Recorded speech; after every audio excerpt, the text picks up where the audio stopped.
The night split in half the moment the door clicked shut. At the rooftop charity gala, city lights glittered like they were holding their breath. Music hummed below, soft and harmless, while the sky above looked sharp enough to cut. Waitress Amara Lewis balanced a silver tray against her palm, moving through the crowd with the calm rhythm of someone who had learned long ago how to stay steady in places that tried to shake her. From across the terrace, Victor Raines, the billionaire CEO with the photo-perfect smile, lifted 2 fingers. It was a simple summon, practiced and smooth, like he was selecting an item from a catalog. Amara felt the gesture before she fully saw it, a quiet ripple of command traveling through the air. She stepped toward him, keeping her voice even. "Did you need something, sir?" Victor gave a soft, polite laugh. "Not here," he said. "Just a small issue in my office. Won't take a moment." The words were light, the tone wasn't. Amara followed him off the terrace and into the silent hallway leading to the private indoor suites. Her footsteps echoed one soft sound, repeating itself in a space that suddenly felt too large. She told herself it was a simple request, a napkin shortage, a misplaced donation envelope, something normal, something neutral. But neutral wasn't the way Victor moved. His stride stayed smooth and rehearsed, the same way he spoke at press events, controlled, polished, practiced. That he opened the door to his office and stepped aside so she could walk in first. A polite gesture on the surface, a loaded one in the shadows. Inside, the office was dim except for a single lamp glowing on a side table. The air was still, almost staged. Walls covered in awards, framed articles, and glossy photos of Victor cutting ribbons and shaking hands formed the gallery of success that looked impressive. From afar and hollow up close, Amara took one slow breath before stepping forward. Then the door closed. It wasn't slammed. It wasn't loud. But the sound was final, the soft click of a lock on a birdcage. A quiet tension settled across the room, thin as thread and just as breakable. Victor moved closer, keeping his voice low, smooth, and coated in false concern. "Thank you for coming. I just needed someone I could trust to handle a small situation tonight." Amara didn't answer. Her eyes scanned the room, searching for something solid to hold on to. That was when she saw it. A glass award on the shelf cracked down the center. It caught the lamp's thin beam, splitting the light into 2 uneven shards. Every other object in the office was polished to perfection, but this one flaw stood out like a warning, a symbol of something broken behind the glow. Victor followed her gaze. "Ah, that old thing," he chuckled. "A shipping accident. Happens sometimes." But his smile tightened. Only a fraction, only enough for someone trained to notice small changes. Amara had learned to read people the way others read maps, and something in that tiny reaction told her the crack wasn't the only thing he didn't want seen. He stepped closer. "You don't mind staying a moment, do you?" Amara felt her pulse steady, not rise, but steady. The tray in her hand was gone now, left in the hall, leaving her with nothing to hold but her own resolve. She looked again at the cracked award, one perfect surface, broken in silence. Then she understood. This wasn't a mistake. This wasn't sudden. This moment had a script. Amara realized he had rehearsed this moment. The city loved Victor Raines the way a stage loves its brightest spotlight.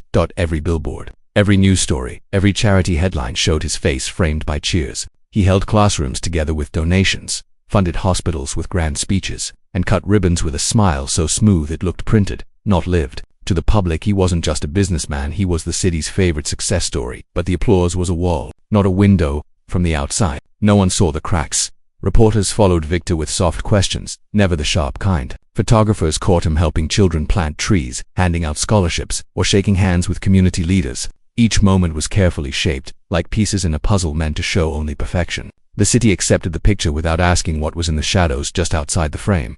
Inside his corporation, the atmosphere matched the public glow on the surface. Staff walked quickly, spoke softly, and kept their doubts buried. A warning didn't need to be said aloud. It lived in the way people held their breath when Victor passed. Everyone understood the rules. Praise moved you forward. Silence kept you safe. Questions cost you both.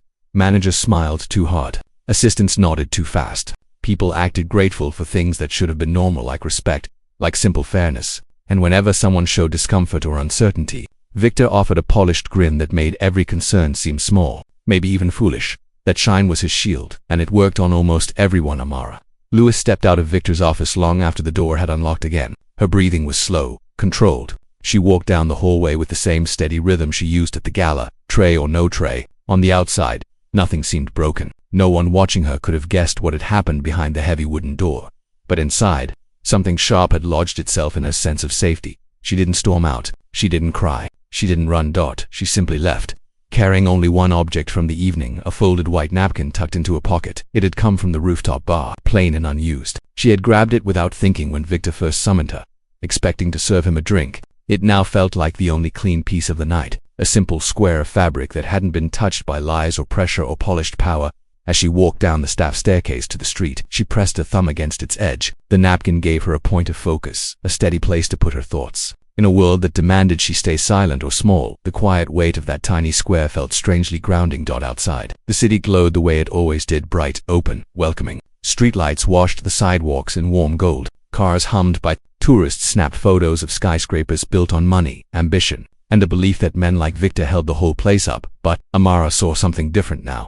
She saw how applause could be loud enough to hide the truth. She saw how a perfect public image could cover a private rot. She saw how power could wear kindness like a mask. Standing beneath the tall buildings he funded and the flashing signs that praised him, she understood something simple and hard. In this city, the truth didn't fail because it was weak. It failed because everyone preferred the performance. Strength is quiet until someone tries to break it. Amara Lewis grew up in a small southern town where the air smelled of pine, trees and old stories, and where people measured character not by money but by how you treated those with none. Her mother, Ruth Lewis, raised her with a simple rule spoken at the kitchen table while folding warm laundry. Dignity is yours. No one gets to take it, not with words, not with pressure, not with power. Ruth worked long hours at a family diner, wiping counters with the same steady motion every day. She carried herself with calm control, even when customers acted impatient or rude. She never matched their tone. She never let anger push her off balance. Instead, she met disrespect with a firm, level stare that said she knew her worth, even if the world didn't always see it. Amara watched those moments closely. That diner became her classroom.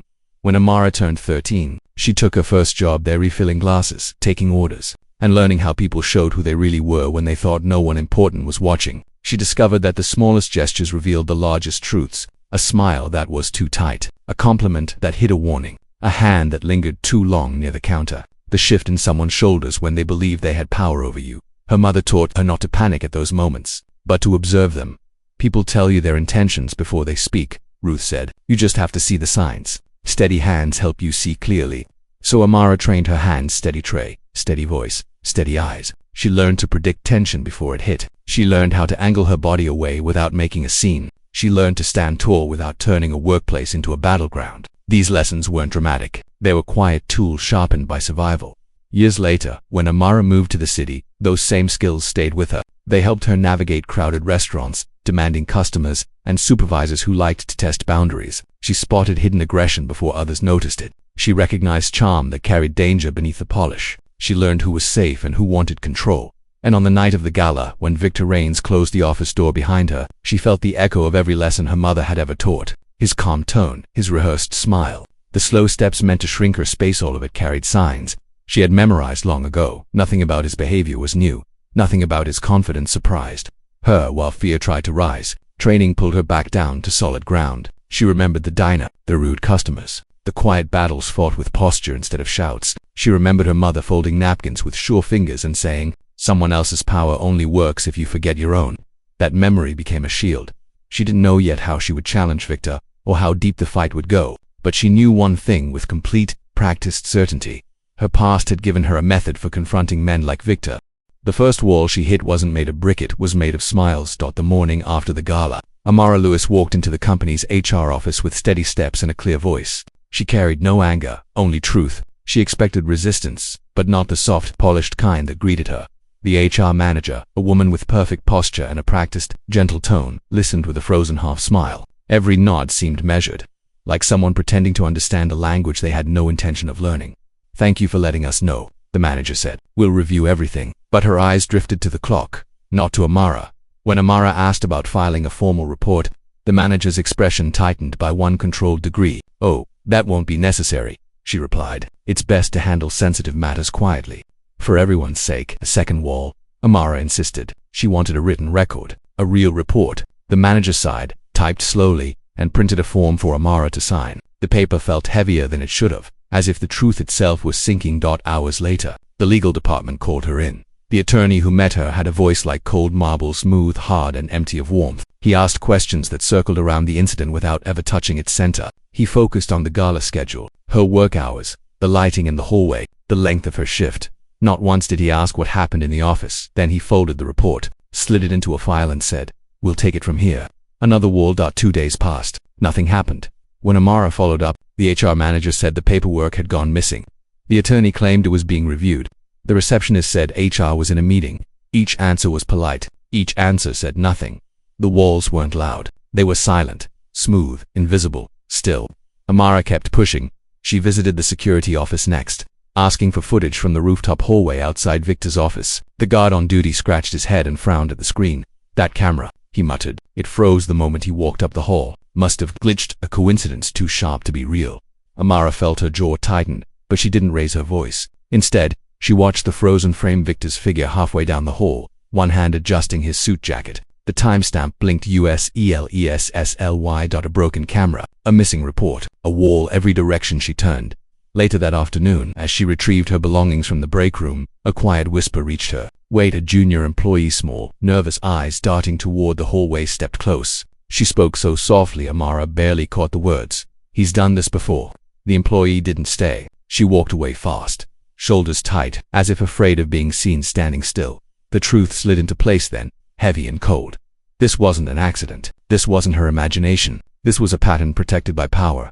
Amara didn't go home defeated. She went home thoughtful. She didn't plan revenge. She planned exposure, careful, precise, undeniable exposure. She made a list. She reviewed every detail. She thought of her mother's lessons. She thought of the quiet strength she had carried her whole life. Before she slept, she reached into her bag and pulled out the cracked glass award she had slipped from Victor's office shelf the night of the gala. She hadn't meant to take it at first, but now, under the dim apartment light, the crack looked like a fault line in a mountain, small, yet proof the whole structure could break. She traced the jagged line with her finger, steady and calm.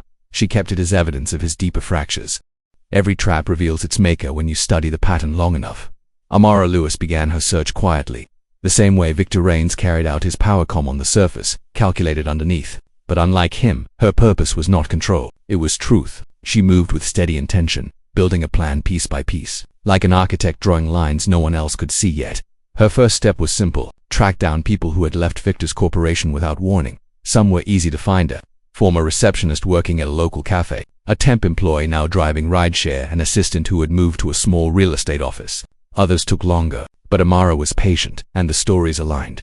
Each person described moments that felt wrong but were buried by the company, uncomfortable private meetings, sudden job restructuring, HR reports that were never answered, and subtle pressure to stay silent afterward. No one used dramatic words. They didn't need to. The pattern spoke clearly. One former intern said, "I tried reporting something once. My badge stopped working the next week."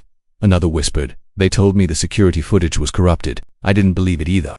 Amara wrote everything down: dates, names, locations. She kept it factual, not emotional. Evidence, not opinion. The more she gathered, the clearer the blueprint of Victor's methods became. Next, she turned to HR's digital records. She wasn't a tech expert, but she knew how to study systems. She used her employee login to access old rosters and internal notes. She noticed files with missing timestamps, reports marked resolved with no follow-up, and staff histories with sections strangely blank. Some documents had been edited minutes apart by different administrators too fast to be real. Someone had buried things. Someone had cleaned the files. Someone had scrubbed the truth. As she pieced the patterns together, Victor began to respond without ever speaking to her directly. An email from an unfamiliar address warned her that her job performance was under review. A supervisor she barely knew reminded her that talking too much creates workplace confusion. A note left in her locker read, "Focus on your duties." None of it mentioned the incident. None of it said anything outright, but all of it carried the same fingerprints. Victor didn't need to threaten out loud. The silence worked better. Still, Amara did not stop. One afternoon, while researching former employees at a public library computer, she noticed a woman sitting one table over, watching her screen with calm attention. The woman closed her tablet, walked over, and introduced herself. "Layla Hart," she said. "Investigative reporter." Layla spoke with steady confidence, the kind that came from studying powerful people long enough to stop fearing them. She explained that she had been tracking corporate settlements connected to Victor's company, small payouts masked as routine agreements, signed by employees who left quickly afterward. "I've seen this pattern before," Layla said, "and patterns mean something's being hidden."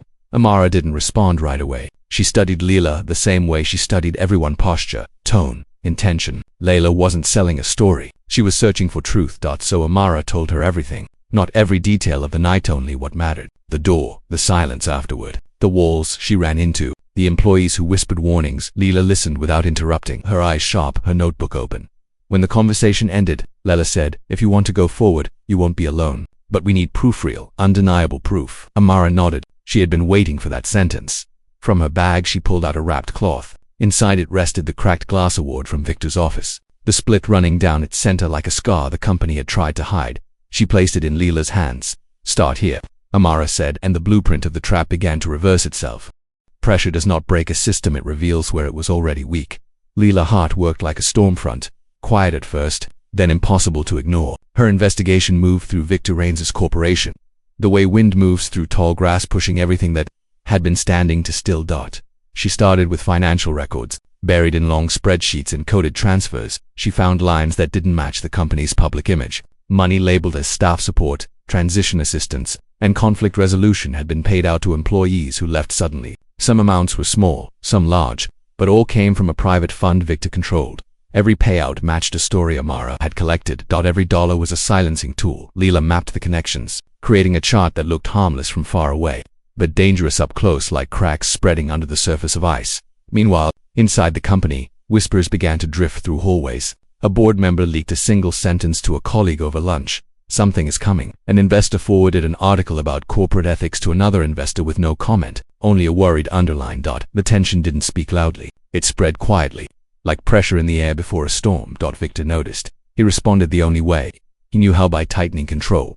Within a week, his face appeared on morning shows, giving soft interviews about charity work. He donated to a children's center and posed for photos with practiced modesty. At a school luncheon, he smiled so widely the cameras almost believed him. Almost, yet beneath every public gesture, the tension grew. His staff walked faster. His assistants avoided eye contact. His calendar filled with internal briefings, though no one knew what they were about. Victor was building a wall of noise to drown out the truth, but pressure works both ways. Amara felt it too. She kept working, calm and steady, even as supervisors monitored her more closely. They watched her breaks. They questioned her shift times. They reviewed her uniform twice a day, as if expecting it to betray her. Then one afternoon a manager called her into the office. He didn't look angry. He didn't look guilty. He looked rehearsed. "Amara," he said, "unfortunately, we've noticed inconsistencies in your performance. Missed steps of service. It's best we let you go. All lies, all planned." He slid a paper across the desk, already signed. She didn't argue. She didn't beg. She recognized the tactic, cutting her off before she became a sharper threat. She picked up her things and left the building with the same steady stride she had used her entire life. Outside, the wind shifted. Clouds hung low over the city, thick and waiting. Amara paused on the sidewalk. She could feel the weight of everything happening above her. Leela's investigation pushing upward. Victor's empire tilting under its own false shine. The board members whispering in corners. The investors second-guessing their loyalty. Truth was climbing. Pressure was rising. The walls were closing in, but not on her. As she walked away from the glass tower that had tried to silence her, one thought settled in her chest, firm and honest. The cost of truth is always built early. Truth feels heaviest in the hours before it is spoken. The night before Leela Hart's investigation was set to air, the city seemed unnaturally still, like the air itself was waiting to see which way the world would tilt. In a quiet apartment across town, Leila worked under a single desk lamp, reviewing the last piece of evidence she needed before the broadcast.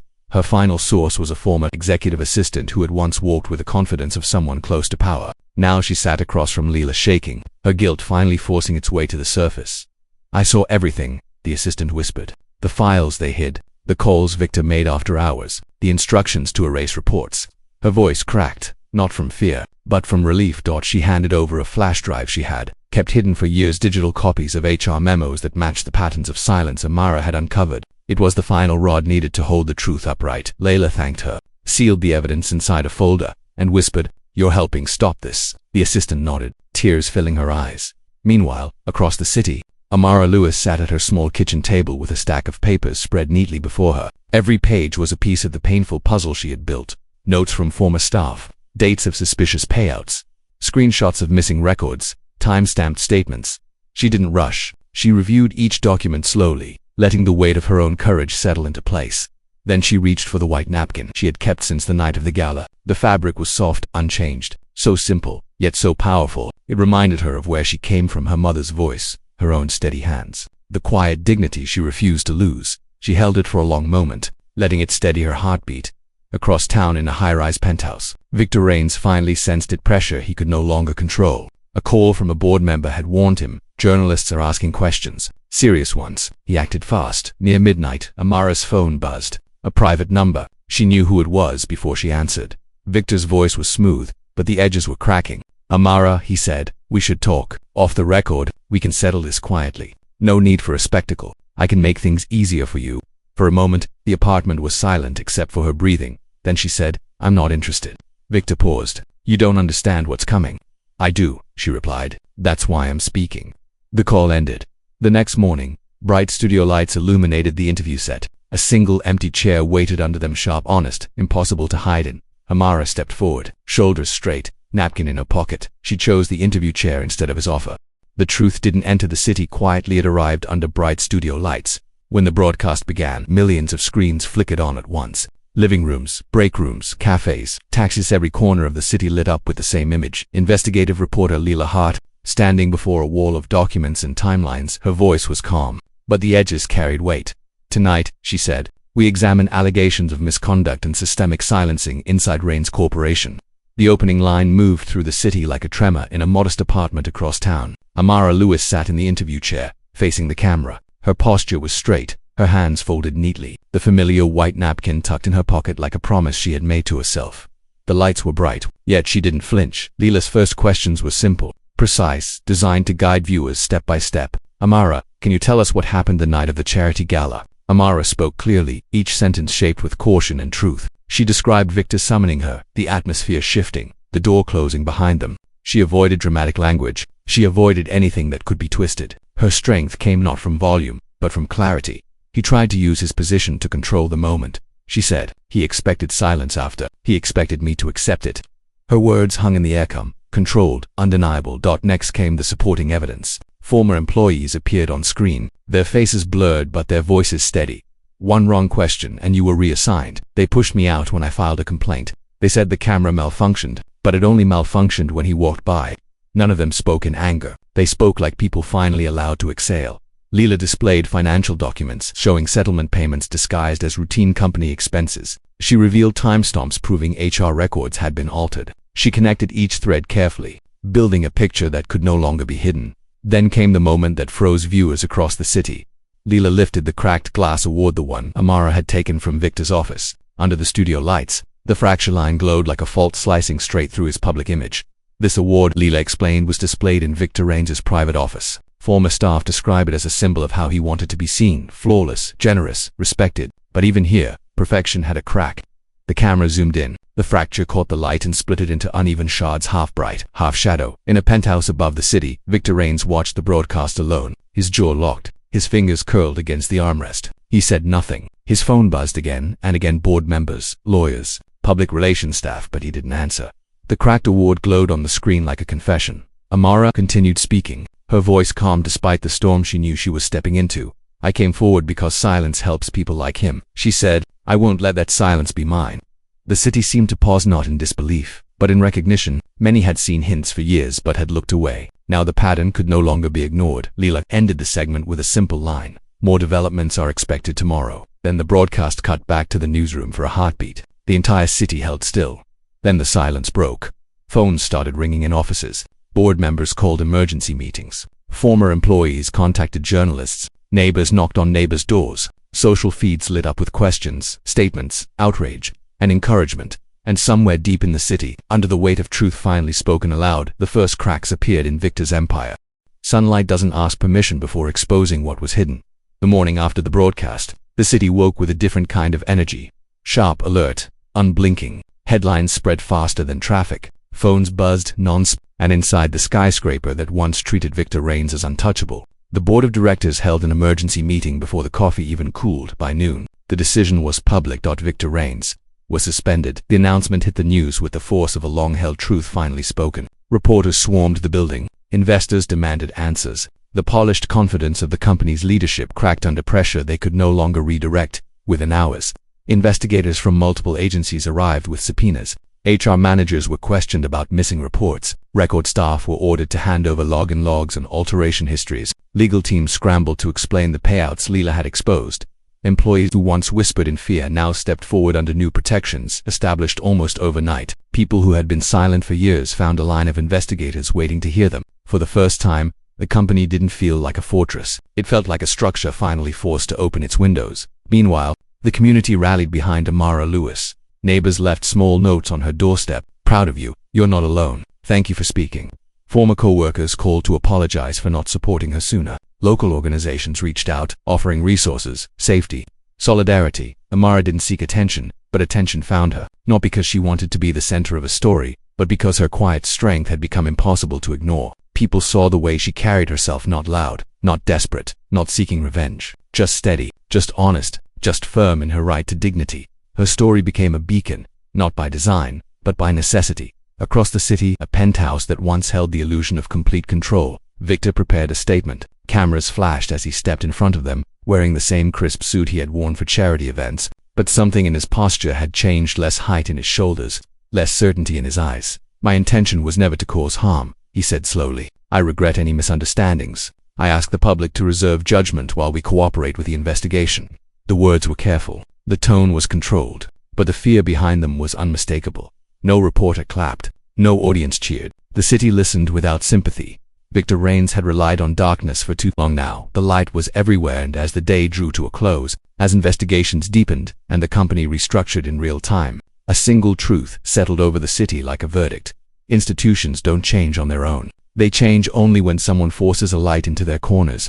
Some doors closed to trap you, but others opened to set the world right again. Weeks after the investigation reshaped the city's understanding of power, Amara Lewis stepped into a small office 3 floors above a busy street. The sign on the wall read, "Center for Workplace Justice." It wasn't large or glamorous. The paint was simple. The chairs were mismatched, but the air held something she had not felt in a long time: purpose without fear.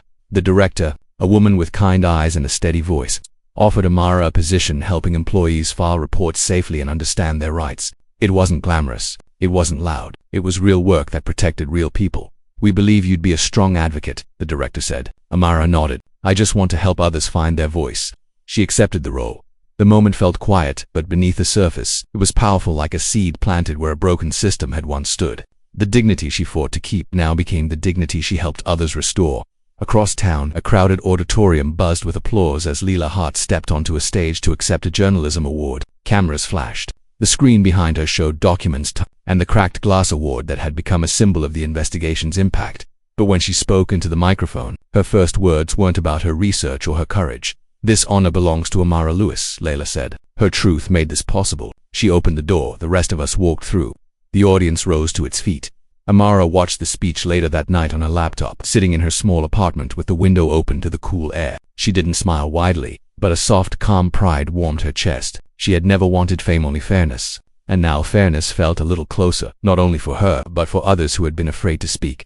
The next morning she arrived early at her new job. The hallway was quiet, sunlight pouring through tall windows. At the end of the corridor, an office door stood open. Her office. She paused in front of it. Warm morning light filled the doorway, bright and honest.